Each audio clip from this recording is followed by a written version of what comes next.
Welcome back to the Preacher Boys podcast. There's been an update regarding Josh Duggar. Josh Duggar, of course, from 19 Kids and Counting fame, was put in prison for possessing and transmitting child sexual abuse material.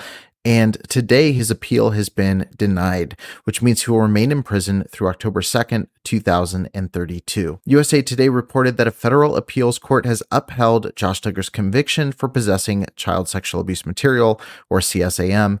Duggar, a former reality television personality from the show 19 Kids and Counting, has appealed the verdict on the grounds that the statements he made to investigators during the search that uncovered the illicit images should have been suppressed. If you don't remember this recording, I'll link to that video in the show notes where I kind of break down this conversation.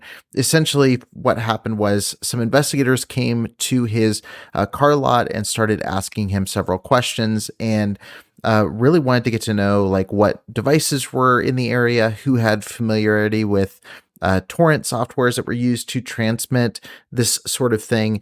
And Josh comes off very guilty in that recording. Because I don't want to be, I've watched my friends, answer things and they get them for conspiracy or for something. And I'm not, I know the federal statutes are broad and there's a lot of things to it. And I'm not going to say anything that's going to we don't incriminate me or anything at all. I don't want to, I'm not, I'm not denying guilt, and I'm not saying that I'm, as far as anything goes, I don't want to say the wrong thing. Right. At the end of the day, you need to protect yourself. Yeah. I don't want to say that I'm guilty or not. I'm just not saying, on accessing inappropriate content at some point, at any point in my life.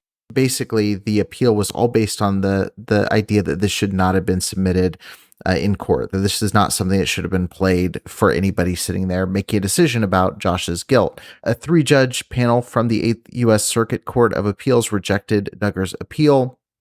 He was convicted, of course, in 2021 and is currently serving a prison sentence of 12 and a half years. Again, I'll link in the show notes to all the other coverage of the charges, the specificity of what happened, that sort of thing.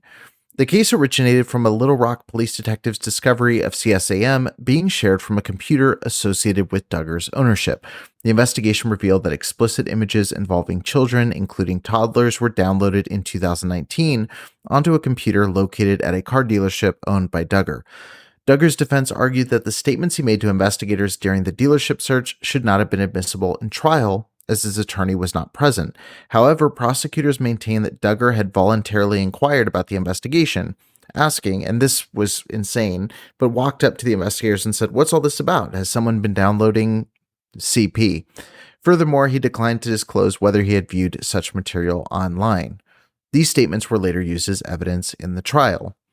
The appeals panel contended that despite Duggar being read his Miranda rights, the agents conducting the questioning made it clear he was not in custody and was free to leave. The panel emphasized that Duggar was not arrested at the conclusion of the interview, and he had chosen to end the interview himself before leaving the dealership.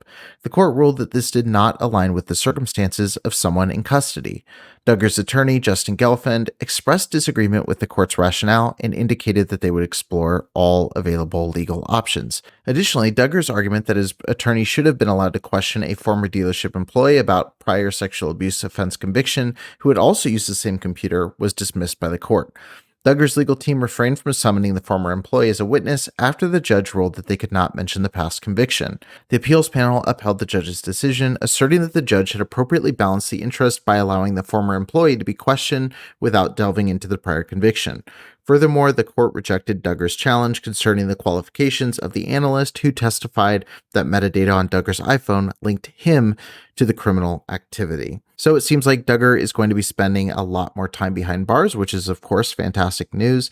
If there are any updates to the situation, I will certainly let you know. But for now, I'm signing off from this clip of the Preacher Boys podcast. I will see you in future videos.